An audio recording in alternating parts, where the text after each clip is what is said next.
mag-subscribe ka na. Hello, hello, hello, hello, universe.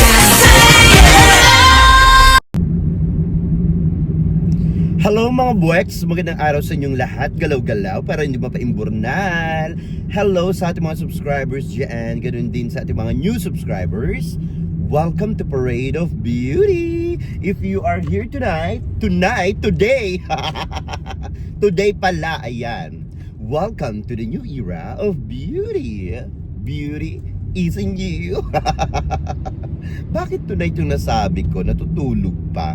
Anyway mga buweks, kamusta naman kayo? Grabe, pasensya na sa Pasensya na sa live natin kagabi. Naloka ako. Bigla siyang naputol. Grabe, ang ganda pa naman ng usapan natin kagabi. Pero tinignan ko yung yung mga comments. Parang almost naman na mga comments nabasa ko. Kaya nga lang ayun, nagloko na naman si YouTube. Naputol na naman ang ating pa-live, no? Pero in fairness naman, patapos na rin tayo. But maraming salamat sa inyong lahat. Pumalo tayo ng 40,000 views.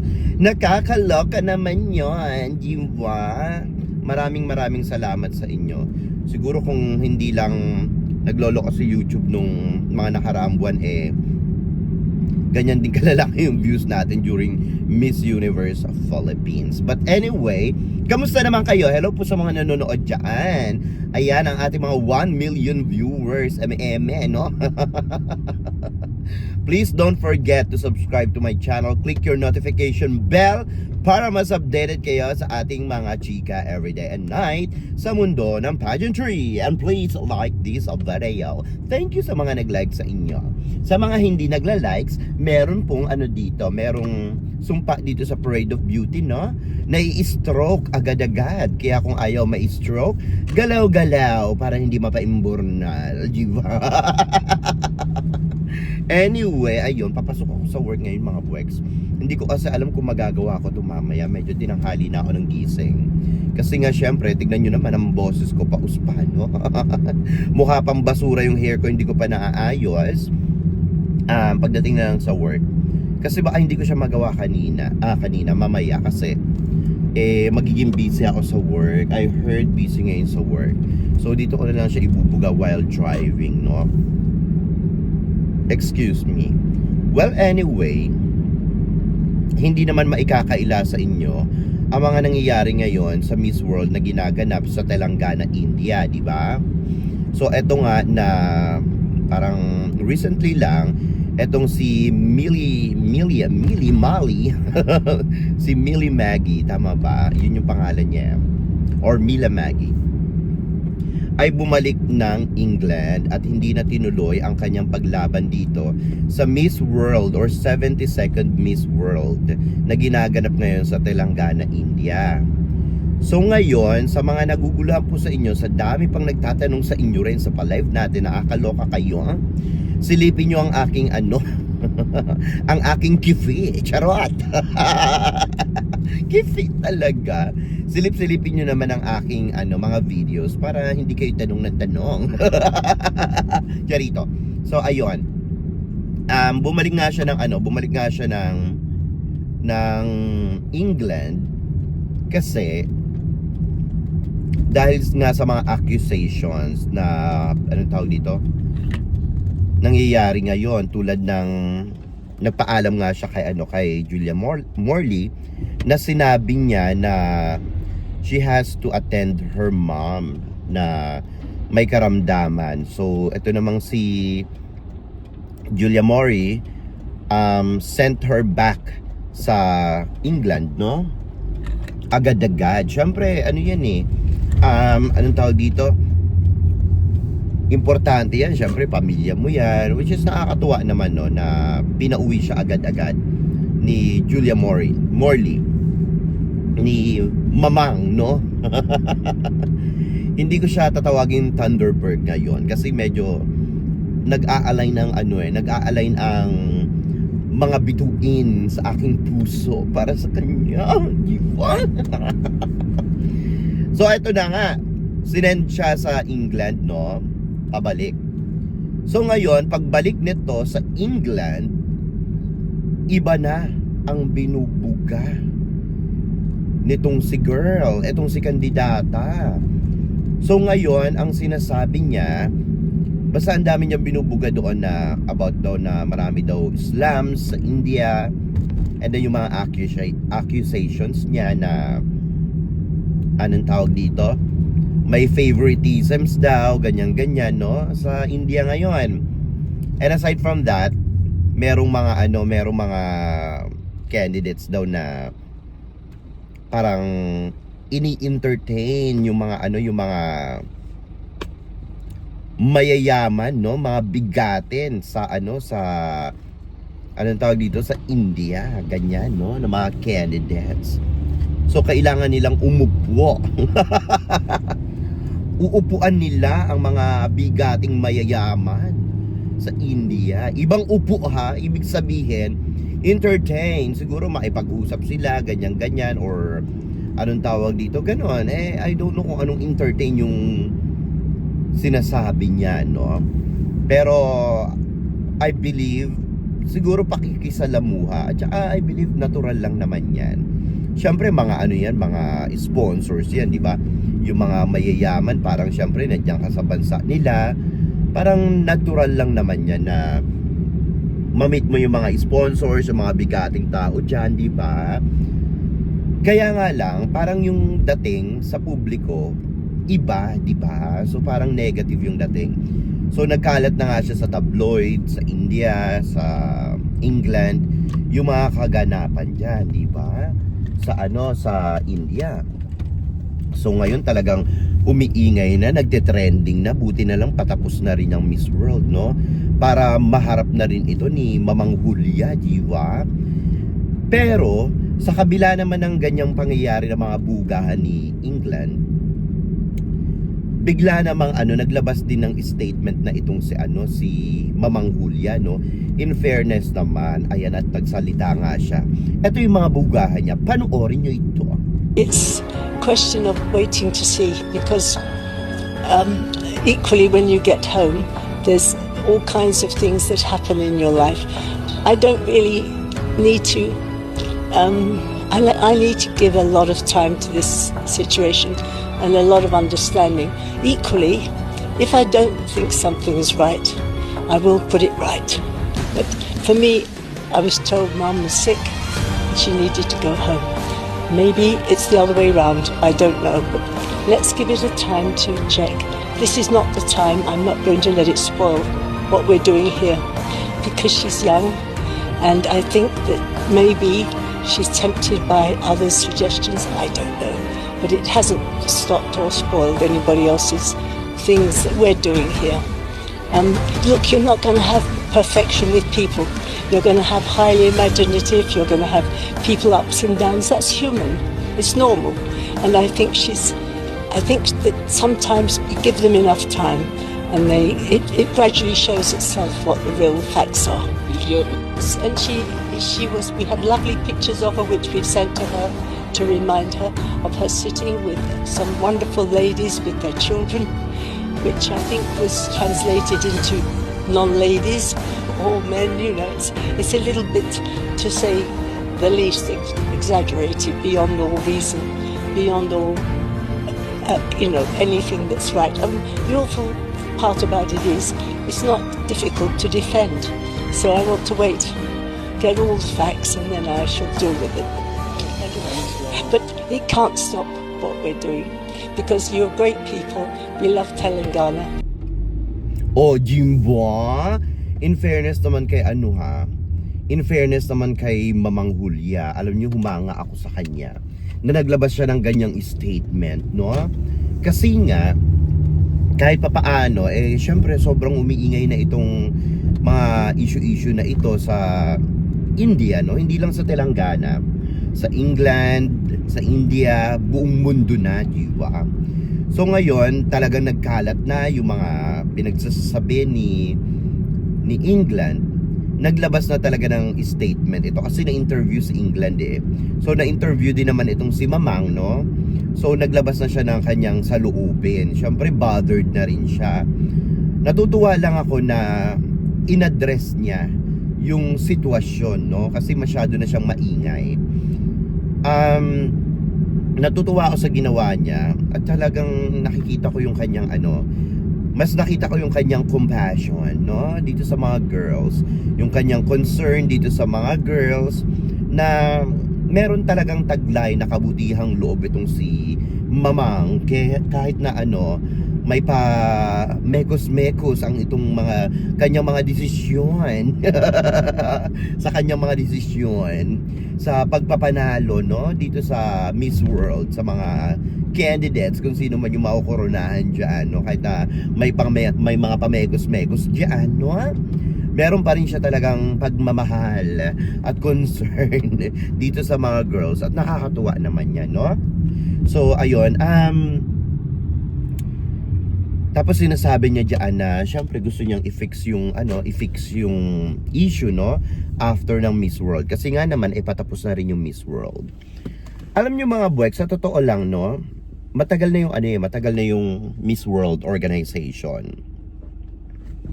May naging issue nga rin sa ganyan, no, sa ating kandidatang si Maggie Wilson noong 27. So similar dito kay kay England, no? Kaya lang ang kaibahan nila si Maggie Wilson. Kahit na alam niya na anong tawag dito?